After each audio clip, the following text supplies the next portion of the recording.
everyone. So in this video, we'll be going over subsections of the service module, particularly service triage and recurring services in EasyOffice. So first, let's discuss service triage. To enable service triage, you need to go into the settings,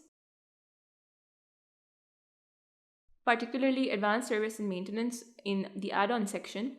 We have recurring services and we have service triage, and both of these are enabled. So for now, let's say we want to have the triage assets of all groups. What you have the option of setting the same triage settings for all groups versus setting individual group level settings for different items. So if we say that we want to apply the same triage settings to all groups, what this is going to do is it's going to allow you to set up the exact time that you want to put the item in maintenance for. Let's say we want to put it in maintenance for 24 hours after it's been returned. Service triage is basically the ability to put a checked out item immediately into maintenance once it's checked back in. This is particularly useful for people who have assets that require inspection and require calibration after they've been used. Let me just update the settings. So we have the Sony VPL projector checked out. Let's check it back in and see how triage comes into play. So we've checked it back in and immediately the Sony VPL projector has gone into the maintenance state. And it's telling us that it's going to be in maintenance till the 18th of December. So once your service is done, as we've discussed in a previous video, you can complete the service or you can extend it depending on what is going on for you at the moment.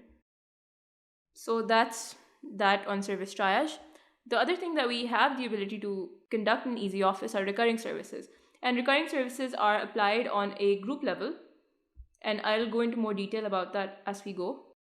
So for a recurring service, we allow you to set up intervals at which you want to put items in a particular group in service. We do not have item level recurrences, we have group level recurrences.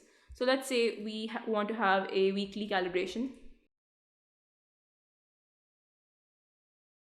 We have a recurring service which we call the weekly calibration. Let's say we only want to apply it to wrenches and hand tools and cutting tools. We set up the interval at which we want to have these calibrations. So since I just said it's a weekly calibration, let's make it 1 week. And the repetitions starting from an end date are basically up until when is this repetition viable. So let's say we want it to be started from now, and we want that we have recurring weekly services up until April of next year. And now we have the question of the recurring sequence. So in recurring sequences, we have two options. One option is that we create the next service based on the repetition interval. So what this is going to do is after each week, it's going to start a new service. That's pretty straightforward. This one is a bit more complicated, but a much more common use case as well.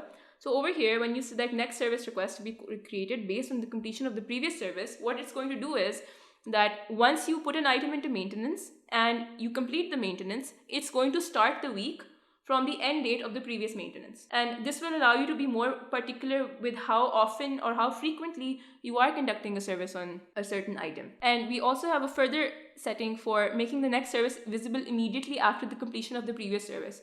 So to be clear, right now what happens is that once you complete a current service, you see the next service on the date that it's supposed to start. When you select this setting, it's going to show you the next service immediately after you complete the previous one. And this will allow you to possibly start a recurring service before it's due. This is useful if the item that you are putting into maintenance might need to be serviced before the scheduled recurring service. So yeah, that's how you set up a recurring sequence. And if the recurring service isn't useful for you anymore, you can always end service and it's not going to continue making services on a weekly basis in this particular services case. Yep, so that's that for recurring services in EasyOffice.